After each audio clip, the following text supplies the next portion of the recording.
आता खबरो विस्तारान. राज्यांत सरकारी पावण्यार बुधवारा 31वो गोंय घटक राज्य दीस मनयलो. ह्या वेळार आदल्या सभापतींचो भोवमान केलो. ह्या वर्सा पयलेच फावट विधानसभेत घटक राज्य दिसा निमतान कार्यावळ जाली.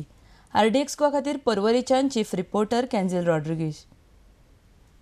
तर गोंय घटक राज्य जावन 30 वर्सां पुराय जाली आनी हो कार्यक्रम करता हो खंयसरूच कार्यक्रम करिना, जेणे करून आमच्या नवीन पिढीक आमी म्हणटा की संघ प्रदेश म्हणजे गोवा, दमण आनी दीव आसतना आनी ताज्या उपरांत गोंय घटक राज्य जालें, हाचे फायदे कितें आनी आमी कशा पद्दतीत फुडें गेले हाजो इतिहास जो आसा हो बरेचशे फावटी नवीन जनरेशना कडेन पावना आनी ताजो नवीन जनरेशना कडेन पावप ही अत्यंत गरज आसा. म्हणून आमी कितें कितें मेळोवंक शकतले काय हाजेर एक भासाभास जावप, चळवळ जावप ही अत्यंत गरजेची आसा. त्याच निमित्तान आमी म्हटलेलें की फाटले जे सभापती जावन गेले, म्हणजे आमी म्हणटा आसतना की 1963 पयली विधानसभा बसली. आमी पयले विधानसभेचे वांगडी आमच्या बरोबर हांगासर आसात.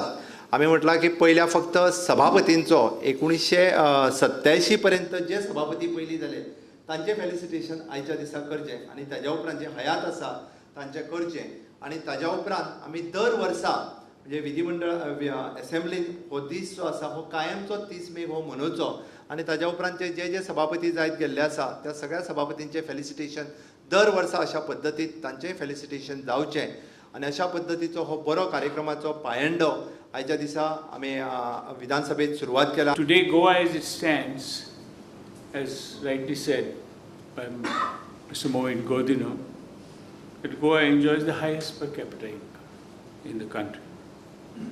Practically every house has either a two-wheeler or a four-wheeler.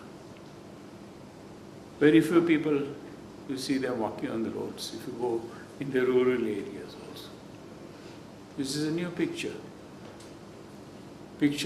of independence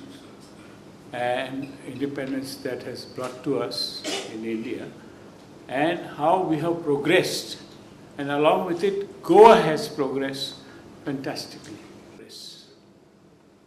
And this is what has happened. The people of Goa has realized that we have to educate ourselves. There were agitations earlier. Many of us wanted merger of Goa, and the Goans,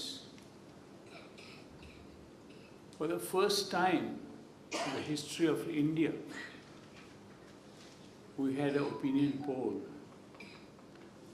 perhaps 1967, if I'm not mistaken.